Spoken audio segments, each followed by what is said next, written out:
오늘 천국은 이런 사람의 것이니라 라는 제목으로 함께 나누겠습니다. 천국은 어떤 곳일까요? 요즘 같으면 에어컨 빵빵하게 나오는 것이 천국이지 않나 싶습니다. 반대로 지옥이 이 정도 더울까? 여기보다 한 10도만 더 더우면 그곳이 정말 지옥이겠구나 하는 그런 생각도 한번 해봅니다. 우리 요즘 청년들에게는, 요즘 젊은 사람들에게 천국이라는 곳이 어떤 곳일까요? 천국에 대한 기대가 있으신가요? 여러분은 천국은 어떤 곳이라고 생각하시나요? 우리 청소년들에게 요즘은 천국은 이런 곳이랍니다. 알바 천국. 네. 천국. 우리 예전부터 천국은 황금길로 되어 있고 황금집이 있는 그런 천국을 기대합니다.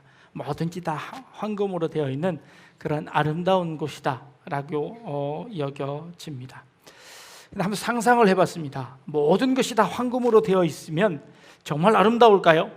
한번 이런 집은 어떨까요? 전부 다 황금으로 되어져 있는 집입니다.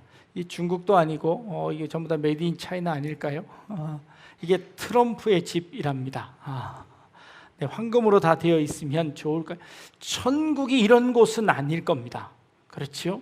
그렇다면 이 천국이라는 곳은 과연 어떤 곳일까요? 하나님의 나라라는 곳은 과연 어떤 곳일까요? 하나님의 나라를 한번 상상해 봅니다. 하나님의 나라라는 곳, 하나님께서 만드신 곳, 하나님께서 제일 처음에 우리 인류를 위해서 하나님이 만들어 놓으신 아주 완벽한 곳이 있었습니다.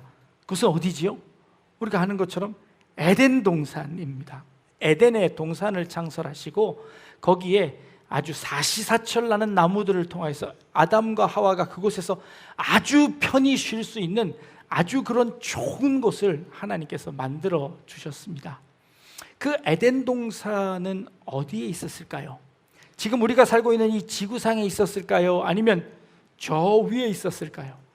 아니요. 이 에덴 동산은 분명히 우리가 살고 있는 이 땅 가운데 있었습니다. 왜냐하면 그 에덴에서 시작된 4개의 강을 성경이 설명해 주는데 그 강들이 지금도 현재 현존하고 있는 강들이 대부분입니다. 그리고 아담과 하와가 쫓겨났을 때 에덴 동편으로 쫓겨납니다. 그러니까 그 에덴에서 동편으로 쫓겨나고 에덴으로 다시 들어올 수 없도록 하나님께서 화염검으로 천사를 통하여 막으셨다고 이야기합니다. 그렇다면 에덴이라는 곳이 지구 어딘가에는 아직도 존재하고 있지는 않을까요? 실제로 이 에덴을 찾기 위해서 아직도 찾아다니는 사람들이 가끔 있습니다. 에덴은 어떤 곳일까요? 창세기 2장으로 거슬러 올라가니까 그곳에서 4개의 강이 시작한답니다. 첫 번째 강은 비손강, 두 번째 강은 기혼강, 셋째 강은 힛데겔, 그리고 네 번째는 유브라데 강입니다. 그 중에서 여러분들이 가장 기억에 남는 것은 유브라데 강입니다. 실제로 지금도 그 이름으로 존재하고 있습니다. 그렇죠? 첫 번째 강인 비손강은요, 이것은 하윌라 온 땅을 적셨다고 성경은 기록합니다. 이 하윌라 온 땅은 창세기 25장 18절에 이스마엘 자손들이 살고 있는 땅이 바로 하윌라 땅이었습니다. 그렇다면 에덴에서 출발한 그 강이 하윌라까지 이르러서 그것이 강을 이루었다는 것이고 그 강을 따라 거기서 사람들이 살기 시작했다는 것이지요. 기혼은 구스 땅을 적셨습니다. 구스라는 것은 지금의 에티오피아를 의미합니다. 그러면 그 땅이 에티오피아로 흘렀다는 것이지요. 세 번째 강은 힛데겔 강입니다. 이 힛데겔이라는 것은 히브리 말이고요, 헬라어로 이야기하면 이것은 티그리스 강입니다. 티그리스 강은 지금도 이라크 지역을 흐르고 있는 강이지요. 그리고 그 티그리스 강을 주변으로 옆으로 흐르는 강이 유브라데 강입니다. 이 티그리스 강과 유브라데 강 사이에 그 비옥한 땅에 문명이 발달되었지요. 그것이 메소포타미아 문명입니다. 그렇다면 지금 이 에덴에서 시작해서 지금 이게 흘러내려오는 4개의 강이 지금도 현존하고 있다는 겁니다. 그렇다면 이 강이 시작하는 점을 끝까지 추적해서 올라가서 그 산으로 올라가면 거기에 에덴 동산이 있지 않을까요? 그래서 한번 올라가 보면 이 4개의 강이 시작하는 발원지가 전부 다 다릅니다. 이집트를 흐르는 강들, 그리고 이 이라크 쪽을 흐르는 강들, 거기는 커다란 바다가 있어서 이 대륙들이 나누어진 대륙들입니다. 그래서 그 강의 발원지, 한 군데 발원지를 찾을 수가 없다는 것이지요. 재밌는 것은요, 티그리스 강과 유프라테스 강을 찾아 올라가면 그 정상에는 그 발원지, 수원지는 어디냐면 아라랏산입니다. 아라랏산은 어떤 산이죠? 노아의 홍수를 통하여서 노아가 배를 타고 그 홍수에서 살아남았습니다. 근데 그 배가 제일 처음으로 정착한 곳이 아라랏산 정상입니다. 그 아라랏산에서부터 물이 흘러서 티그리스 강과 유프라테스 강이 흐르게 되어진다는 것이죠. 가끔 신문에 그런 나옵니다. 인공위성으로 혹은 정찰대가 가다가 거기에 커다란 배 나무 조각을 발견했습니다 하고 신문에 가끔 나옵니다. 이것은 만년설이 있어서 어떤 학자들에 의하면 노아의 홍수에 그 배가 지금도 거기 현존하는데 만년설로 덮여 있다는 겁니다. 가끔 날이 좋아서 해가 잠깐 반짝할 때 그 배의 일부가 살짝 드러났다가 다시 눈으로 덮인다는 겁니다. 이렇게 주장하는 사람들도 있습니다. 어찌되었건 이 4개의 강들이 다 흩어져서 에덴 동산을 찾을 수가 없게 되어 있습니다. 그런데요, 고대인들이 이 세계를 다 돌아다니면서 최초의 세계 지도를 그린 것이 있습니다. 세계 최초 지도는 이렇게 생겼습니다. 그 고대인들이 생각하기에 이쪽으로 유럽이 있고, 그리고 아프리카가 있고, 그리고 아시아가 있습니다. 이 3개의 대륙들이 그러니까 서로 뭉쳐져 있는데 그 가운데 여기 있는 동그라미 지역이 있습니다. 이 지역이 어디일까요? 이것은 예루살렘을 중심으로, 이스라엘을 중심으로 지도를 그린 겁니다. 실제로 이 제국들이 생겨질 때, 제국들끼리 전쟁을 하게 될 때 이 이집트가 강성해져서 이 유럽이나 아시아 쪽으로 가려면 반드시 지나가야 하는 곳이 있습니다. 그것이 바로 예루살렘이었습니다. 이 이스라엘을 지나가지 않고는 다른 대륙으로 원정을 나갈 수가 없습니다. 마찬가지로 유럽도 마찬가지고 아시아도 마찬가지고 이 예루살렘을 지나가야만 육로로 행할 수 있습니다. 물론 바다로 갈 수 있습니다. 그러나 바다로 가는 길도 결국은 이 육로가 개척이 되어야 되는 것이지요. 그러다 보니 이 이스라엘은 지정학적으로 늘 열강의 침입을 받던 그런 나라였습니다. 마치 우리나라와 같이 계속해서 제국들이 와서 이 전쟁을 해야 되는 것이지요. 그래서 이 가운데 있던 이 이스라엘 나라는요, 이 중간에서 여러 제국들을 중간 무역을 하면서 부유해지는 겁니다. 솔로몬 때 가장 부유했는데 이 솔로몬은 굉장히 지혜로워서 그 주변에 있는 열강들을 다 엮어서 이 서로 무역을 했습니다. 아시아 쪽에서 있는 그 말들을 수입해다가 이집트 쪽으로 팔았습니다. 이집트의 물건을 사다가 이 아시아 쪽으로 유럽으로 팔아댔습니다. 이 중간에서 그 무역을 아주 잘 감당했습니다. 그래서 이 솔로몬 때가 최강으로 번성하게 되었습니다. 그런데 이 솔로몬이 죄를 짓고 나서 그 중간 역할을 하지 못하게 되자 이스라엘은 망하게 되는 겁니다.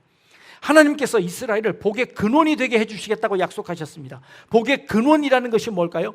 복을 많이 누리는 것이 아니라 복을 유통하는 유통자가 되게 해주신다는 겁니다.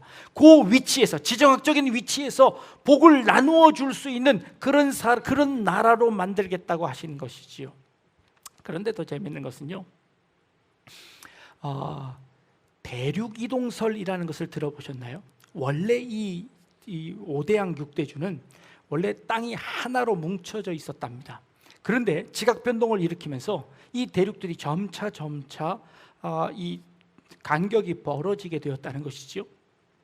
지금도 1년에 1cm에서 2cm 정도씩 이 대륙들이 다 움직이고 있습니다. 멈춰져 있는 것이 아니라 조금씩 움직이고 있습니다. 그렇다면 이 움직이고 있는 대륙의 원래 원 상태는 어떤 상태였냐면 이런 상태였다는 겁니다. 판게아라고 이 대륙들이 하나로 다 뭉쳐져 있었다는 것이지요. 이 현재 지금 세계 지도의 대륙들을 다 잘라서 그 모서리를 이렇게 맞추어 보면 그 대륙들이 한 덩어리로 뭉쳐지더라는 겁니다. 그래서 이 대륙들을 다 뭉치면 어떤 결과가 나올까요? 다음 그림을 한번 보여주실까요? 네, 여기 빨간 선이 있는 이 해변을 다 없애버리고 여기 있는 이 아프리카와 이 유럽과 중동과 유럽 지역을 이렇게 딱 뭉쳐버리는 겁니다. 다 뭉쳐버리면 어떤 결과가 나올까요? 네, 그 강들이 다 만나게 되어진다는 겁니다. 참 재밌지요? 그래서 요 강들을 다 뭉쳐버리면 그 발원지가 하나로 된다는 겁니다. 하나가 되어서 거기서 4개의 강들이 다 뿔뿔이 나올 가능성이 있다는 겁니다. 재밌지요? 이것이 정확한지 아닌지는 모르겠습니다만 유대인 학자들 중에 이렇게 주장하는 학자들이 있다는 겁니다. 그래서 이게 4개의 강들을 하나로 뭉쳐지면 거기가 어디라고요? 에덴 동산일 가능성이 있다는 겁니다. 그렇다면 이 노아의 홍수가 나고 지각 변동이 일어나면서 하나님께서 이 대륙들을 다 찢어내실 때 어쩌면 이 가운데 있던 이 에덴 동산이 찢겨져서 모두 다 뿔뿔이 흩어지게 되지 않았을까라고 상상할 수 있게 된다는 것이죠. 그러나 그 에덴 동산이 각국에서 다 흩어져서 이제는 자취를 감추어서 더 이상 에덴 동산을 찾을 수 없을 만큼 산산조각이 나버리고 말았다는 겁니다. 하나님께서 한동안 침묵하시다가 아브라함에게 하나님께서 나타나셔서 아브라함아, 내가 내게 명령하니 너는 내 본토 친척 아비집을 떠나 내가 내게 지시할 땅으로 가라라고 하나님께서 아브라함을 불러내십니다. 하나님께서 아브라함을 불러내셔서 이끄시는 땅은 어느 땅인가요? 가나안이라는 땅입니다. 그 가나안이라는 땅은 아까 말씀드렸던 별로 비옥하지 않은 땅입니다. 그러나 그 가나안 땅은 모든 민족들의 중심에서 그 모든 민족들의 복의 통로가 되어질 수 있는 지정학적 위치를 가진 그 땅이었습니다. 하나님께서 아브라함을 그 땅으로 불러내셨습니다. 그리고 그 땅을 차지할 수 있도록, 그 땅에 살 수 있도록 하나님께서 그를 불러내고 그 자손들을 대대히 이끌어내십니다. 하나님께서 아브라함의 말년 가운데 아들 이삭을 바치라는 명령을 내리십니다. 아브라함은 아들 이삭을 데리고 3일 길을 가서 모리아라는 산 꼭대기에 올라가서 이 이삭을 바치려고 합니다. 그때 하나님께서 아브라함의 손을 막으시죠. 그리고 거기서 하나님께서 이 어린 양 한 마리를 준비하십니다. 그리고 그것을 대신 바치게 하십니다. 그리고 그 땅 이름을 뭐라고 지으라고 하냐면 여호와 이레라고 지으라고 하십니다. 여호와 이레라는 것은 무엇을 의미하나요? 여호와께서 준비하신다라는 뜻입니다. 하나님께서 준비하신 곳에서, 하나님께서 준비하신 양을 통해서 하나님께서 아브라함의 모든 일생 동안 그를 준비시켜서 믿음의 고백을 하도록 만들어내는 그 땅이 여호와 이레의 땅입니다. 사람을 준비시키시고 양을 준비시키시고 그 땅을 준비시키셔서 하나님께서 예배 받으시는 곳, 그곳이 여호와 이레의 땅, 바로 모리아 산이라는 그 땅이었다는 것이죠. 그 모리아 산은 어디로 연결되어질까요? 역대하 3장 1절에 가니까 솔로몬이 예루살렘 모리아 산에 여호와의 전 건축하기를 시작하니 그곳은 전에 여호와께서 그 아비 다윗에게 나타내신 곳이요 여부스 사람 오르난의 타작마당에 다윗이 정한 곳이라 라고 기록하고 있습니다. 그 모리아 산이 어떤 산이 되어지나요? 하나님의 성전, 예루살렘 성전이 기록되어지는 산이 바로 모리아 산인 것이죠. 하나님께서 그곳에 성전을 짓게 하셨습니다. 다윗을 통하여서 이미 그곳을 작정하게 하시고 그 아들 솔로몬을 통하여서 그 모리아 산에다가 아브라함이 이삭을 바치려고 준비했던 그 산, 하나님께서 아브라함을 준비하시고 양을 준비했던 그곳에 하나님께서 이 다윗을 통하여서 모든 것을 준비하시고 그 세계의 모든 정세까지 편안하게 하셨다가 솔로몬 때에 와서 하나님께서 그 성전을 지으십니다. 그리고 그곳에서 예배받게 하시는 것이죠. 예루살렘이 거기 지어지는 겁니다. 그런데요, 하나님께서 약속하신 이 예루살렘 이 성전에서 이 이스라엘 백성들이 하나님께 예배하지 아니하고 하나님의 명령을 순종하지 아니하고 그들이 죄악에 빠지게 되어집니다. 그래서 그들을 이 가나안 땅에서 쫓아내버리시고 그 예루살렘 성전을 하나님께서 부수어 버리십니다. 몇 차례 부수었다가 다시 세워지고 부수었다가 다시 세워지고 결국에는 돌 위에 돌 하나도 남지 않게 이 예루살렘 성전을 완전히 부수어 버리고 그 성전을 쫓아내버리십니다. 마치 하나님께서 에덴 동산을 부수어 버려서 산산조각 내버리시고 거기서 아담을 쫓아내신 것처럼 이 예루살렘이라는 그 성전을 부수어 버리고 거기에서 이스라엘 백성들을 가나안 땅에서 다 쫓아내버리셔 버렸다는 것이죠. 왜요? 하나님의 명령을 듣지 않았기 때문이죠. 그리고 그 가운데 하나님이 다시 준비하신 것이 있습니다. 그것이 무엇인가요? 바로 예수 그리스도이십니다. 예수 그리스도께서 십자가를 지고 골고다에서 우리를 위하여 대신 제물이 되셨습니다. 그 골고다가 어디일까요? 예루살렘에 있는 한 성, 그 언덕입니다. 어쩌면 그것이 모리아 산일 수도 있지 않을까요? 이삭을 바치려고 했던 그곳에서 하나님께서 준비하신 그 어린 양 되신 예수 그리스도께서 이 인류의 죄악을 짐지시고 그 골고다 언덕에서 십자가를 지시고 홀로 돌아가심으로 말미암아 하나님과 우리와의 관계들을 다시 회복시켜 주시는 그 역사적인 사건이 바로 이 예루살렘에서 있었던 예수님의 십자가 사건이죠. 그리고 하나님께서는 다시 그 예루살렘을 회복시켜 주시는 겁니다. 예수 그리스도를 통해서 다시 회복시켜 주시는 역사가 일어나고 있는 것입니다. 예수님께서 부활하신 후에 예수님께서는 저 하늘나라로 승천하시면서 내가 너희들을 위하여서 초소를 준비하겠노라. 그 초소는 어떤 초소일까요? 계시록 말씀에 보니까 계시록 3장 12절 이기는 자는 내 하나님 성전의 기둥이 되게 하리니 그가 결코 다시 나가지 아니하리라. 내가 하나님의 이름과 하나님의 성 곧 하늘에서 내 하나님께로부터 내려오는 새 예루살렘의 이름과 나의 새 이름을 그 위에 기록하리라. 계시록 21장 2절에 내가 보매 거룩한 성 새 예루살렘이 하나님께로부터 하늘에서 내려오니 그 예비한 것이 신부가 남편을 위하여 단장한 것 같도다 라고 말씀하시죠. 새 예루살렘을 주님께서 우리에게 새롭게 장만해 주시겠다라고 말씀하시는 거죠.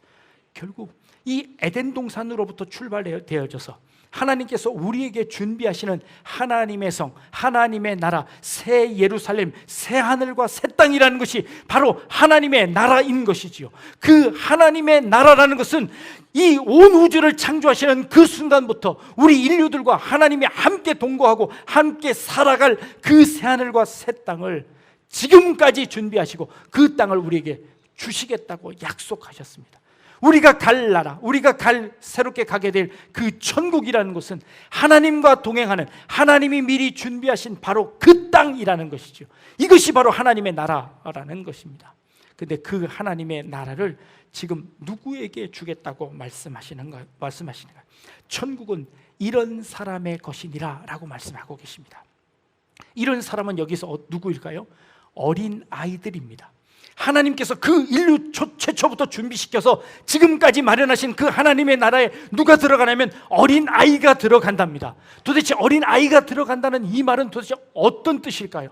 어린 아이가 같이 순진하라는 걸까요? 어린 아이 같이 그렇게 뭐가 어린 아이 같은 것입니까? 요즘 남자들도 육아휴직을 내고 우리 아이들을 봅니다. 이제 공동 육아가 되었습니다. 어떤 그 아이를 키우는 아빠의 고백입니다. 아이를 키우며 가장 힘들 때가 언제냐고 물어봤더니 아이가 안 잘 때랍니다. 아이를 키우며 가장 기쁠 때는요, 재우기 시작하자마자 잠들 때랍니다. 가장 행복할 때는 아이가 가장 길게 잘 때랍니다. 아이가 가장 기특할 때는 자기가 밥 먹는 동안에 아이가 잘 때, 아이가 가장 기특하답니다. 가장 대견할 때는 늦게까지 잘 때랍니다. 가장 가슴 졸릴 때는 낮잠 자고 거의 잠 깨려고 할 그때가 가장 가슴 졸이답니다. 결국 아이를 키우면서 가장 기쁠 때는 잠잘 때라는 거죠.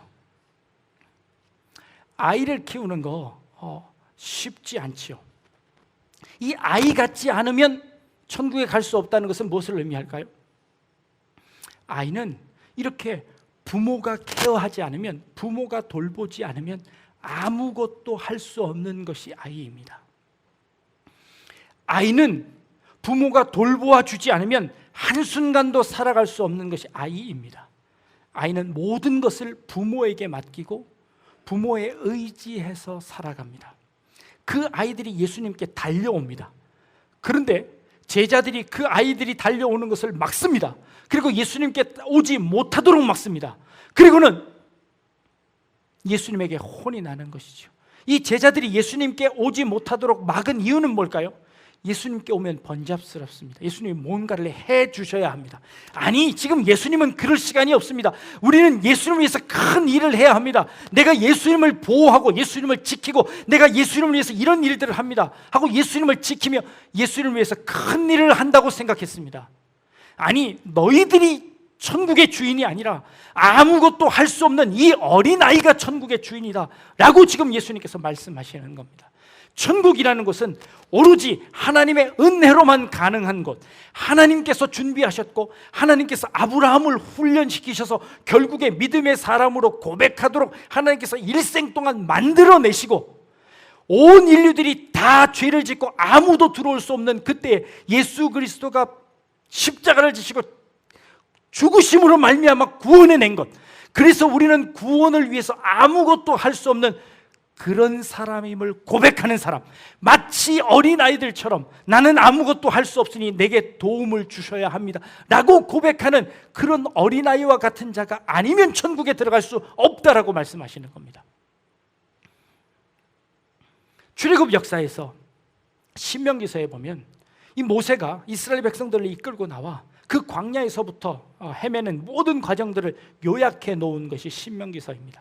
신명기 1장에 가면 이 모세가 이스라엘 백성들을 불러놓고 이렇게 이야기합니다. 너희 앞에 보이는 이 땅들을 하나님께서 너희에게 주셨다. 그러니 이 땅을 가서 취해라.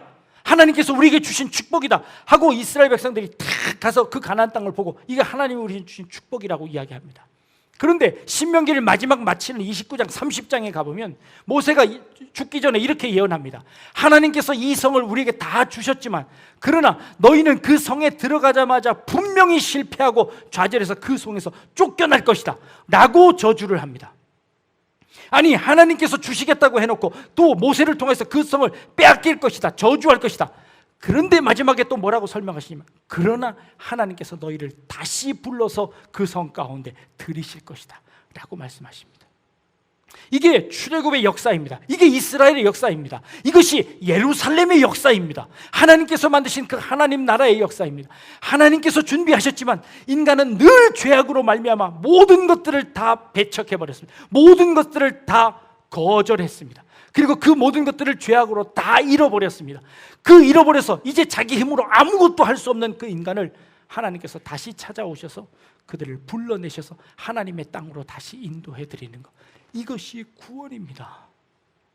이것이 천국을 소유하는 것입니다. 그 천국을 소유하는 것은 마치 이렇게 어린 아이들처럼 아무것도 할 수 없다는 것을, 이것을 모두 다 은혜로만 받아들일 수 있도록 만들어내는 것, 이것이 천국이고, 그 천국은 그 은혜를 인정하는 자, 천국은 그 은혜를 받아들이는 자, 그 천국은 그 은혜의 가치를 아는 자, 자신의 공로로 그 은혜를 덮어버리지 아니하고 그 은혜를 누리기에 합당한 자들이 그 천국을 소유하게 될 것이다 라고 말씀하시는 것이죠.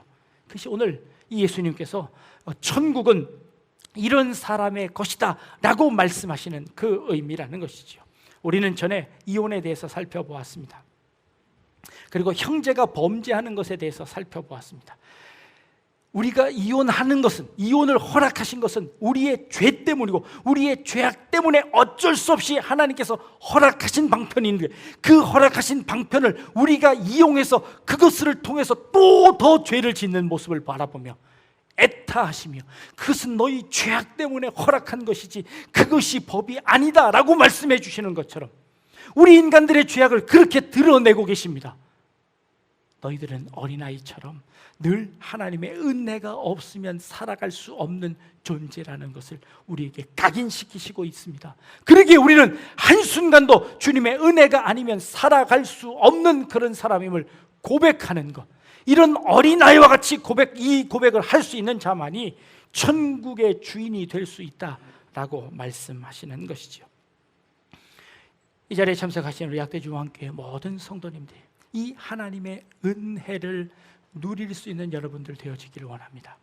우리의 공로나 우리의 노력이나 어떠한 우리의 힘으로도 이 구원을 이룰 수 없고, 그 구원은 하나님의 은혜 아니면 불가능한 것임을 우리에게 다시 한번 말씀해 주고 계시다는 것이죠. 이 은혜를 누릴 수 있기를 바랍니다. 이 은혜를 여러분들의 마음속으로 승복하시고 여러분들의 인생 가운데, 여러분들이 지금까지 살아오신 그 삶 가운데 이 은혜에 무릎 꿇고 그 은혜를 무조건적으로 받아들임으로 말미암아 그 은혜로 말미암는 그 구원의 은총들, 그래서 주님께서 안수해 주시고 주님께서 축복해 주시고 주님께서 주시는 그 복들을 누리고 살아갈 수 있는 그런 우리 약대중앙교회 성도님들이 다 되실 수 있기를 주님의 이름으로 축복합니다. 기도하겠습니다. 하나님, 천국은 이런 사람들의 것이라고 말씀하셨습니다.